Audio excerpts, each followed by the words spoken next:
ములికి నక్కపై తాటికాయ పడ్డట్టుగా మారుతుంది రైతు పరిస్థితి. అనుకోర వర్షాలతో విత్తన దశలో ఉన్నటువంటి పంటలు పాడైపోయాయి. దీంతో 2 సార్లు రైతులు నష్టపోయారు. దీనికి తోడు ఎరువుల ధరలు భారంగా మారాయి. గతంలో ఎన్నడూ లేని విధంగా ధరలు పెంచడంతో రైతుకి ఓ గుదిబండలా తయారైంది.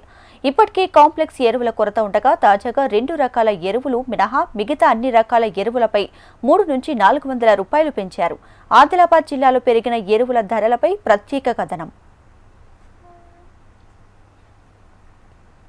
ఎరువుల ధరపై నియంత్రణ లేకపోవడంతో కంపెనీలు ఇష్టానుసారంగా ధరలను పెంచుతున్నాయి. డీఏపీ, యూరియాను మినహాయించి ఒక్కో కాంప్లెక్స్ ఎరువుల ధరలు ఒక్కో సంచిపై 2 నుంచి 400 వరకు పెరగడంతో రైతులపై అదనపు భారం పడుతుంది. వాణిజ్య పంటగా చెప్పుకునే పత్తి పంట సుమారు 14 లక్షల ఎకరాల్లో సాగవుతుందని అధికారులు అంచనా వేస్తున్నారు. ఆదిలాబాద్, నిర్మల్, మంచిర్యాల, కొమరంభీం జిల్లాలో 3.22 లక్షల మెట్రిక్ టన్నుల ఎరువులు అవసరం. కాగా ప్రస్తుతం పెరిగిన ఎరువుల ధరల వల్ల ఇప్పుడు ఉమ్మడి ఆదిలాబాద్ జిల్లాలోనే 50 కోట్ల రూపాయలకు పైగా అదనపు భారం అన్నదాతపై పడనుంది.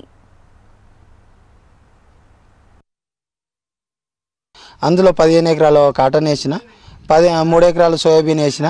అయితే ఇప్పుడు ఏదైతే మేము కాటన్ వేసినామో ఫస్ట్ విడతలో డిఏపి వేసినాం, సెకండ్ విడత ఫర్టిలైజర్ ఇవ్వాలా. అయితే ఇప్పుడు యూరియా కానీ మార్కెట్లో దొరుకుతలేదు. ఎందుకంటే ఇది బాగా షార్టేజ్ ఉన్నది. వేరే కొంటేనే లింకు పెట్టి ఫర్టిలైజర్ ఇస్తామంటున్నారు. కానిపోని ఫర్టిలైజర్ కానీ కానిపోని ప్యాకెట్స్ ఇస్తామంటున్నారు.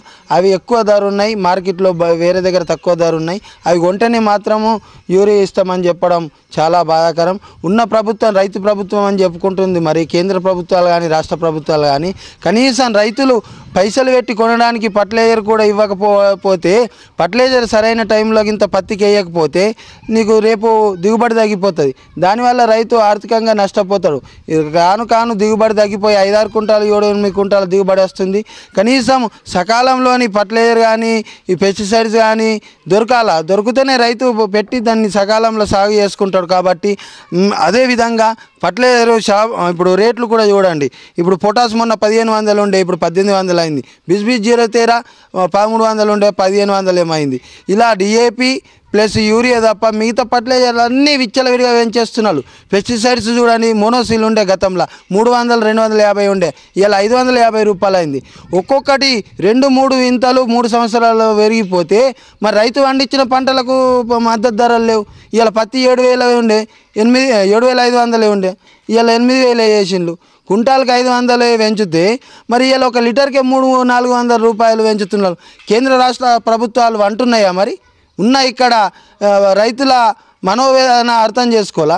అసలు రోజు పెట్టుబడి విపరీతంగా పెరిగిపోతే, పండే పంటలు తగ్గిపోతే మరి రైతులు ఎక్కడ బాగుపడతారు? మరి 2025-26 రెట్టింపు లాభాలను చేస్తా అన్న కేంద్ర ప్రభుత్వం మరి నిద్రపోతున్నది అని అడుగుతున్నాం. కనీసం రైతుల దేశంలో 80% రైతులు ఉన్నారు, రైతు ప్రభుత్వాలని చెప్పుకుంటున్నాయి. మరి రైతుల రోజు పరిస్థితులు, రోజు వాళ్ళ మనోవేదన అర్థం చేసుకొని ప్రభుత్వాలు ఉన్నా ఒకటే, దిగిపోయినా ఒకటే.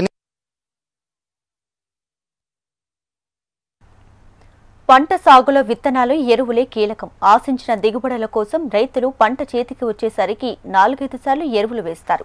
ఈ లెక్కన ఎకరానికి 7 నుంచి 8,000 ఖర్చు అవుతుంది. ప్రస్తుతం ధరల పెరుగుదలతో అదనంగా మరో 2,000 ఖర్చు చేయాల్సి వస్తుంది. ప్రభుత్వం పెట్టుబడి సాయం అందించడం రైతులకు కొంత ఊరటనిచ్చినా ఏటా పెరుగుతున్న ధరల వల్ల పెట్టుబడి భారం మోయాల్సి వస్తుంది. ఈ పాస్ అమలు తర్వాత దేశం మొత్తంలో ఎక్కడైనా రైతులు ఎరువులు తీసుకునే అవకాశం ఉంది. దీంతో రైతులు సరిహద్దుల్లోని మహారాష్ట్రలో కొన్ని తక్కువ ధరలో దొరికే ఎరువులను అక్కడి నుంచి తెచ్చుకునేందుకు సిద్ధపడుతున్నారు. ఇప్పటికైనా పెంచిన ఎరువుల ధరలు నియంత్రించాలని రైతులంతా విజ్ఞప్తి చేస్తున్నారు. ఈరోజు ఫర్టిలైజర్స్ కేంద్ర గవర్నమెంట్ ఏదైతే ఫర్టిలైజర్స్ రేటు పెంచిందో, ఒక యూరియా, డిఏపి తప్ప మిగతా అన్ని రైతుల మీద భారం మోపుతుంది. దీన్ని వెనక్కి తీసుకోవాలని రైతుల తరపున, అంటే మా రైతుల తరపున కోరుతున్నాను. ఎందుకంటే కొన్ని వేల కోట్ల భారం పడుతుంది మా రైతుల మీద. ఇప్పటికే వ్యవసాయం మాకు చాలా ఇబ్బందికరంగా ఉంది అంటలకే ఇదొక భారం మోపుతున్నారు. ఏదైనా పెస్టిసైడ్ రేట్స్ కూడా విపరీతంగా రేట్స్ ఉన్నాయి.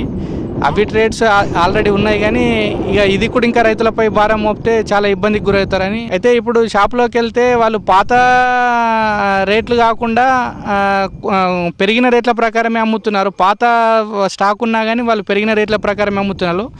కొద్దిగా యూరియా కూడా కొరతగా ఉంది. దీనిపైన కూడా గవర్నమెంట్ వాళ్ళు దృష్టి పెట్టాలని కోరుతున్నాను.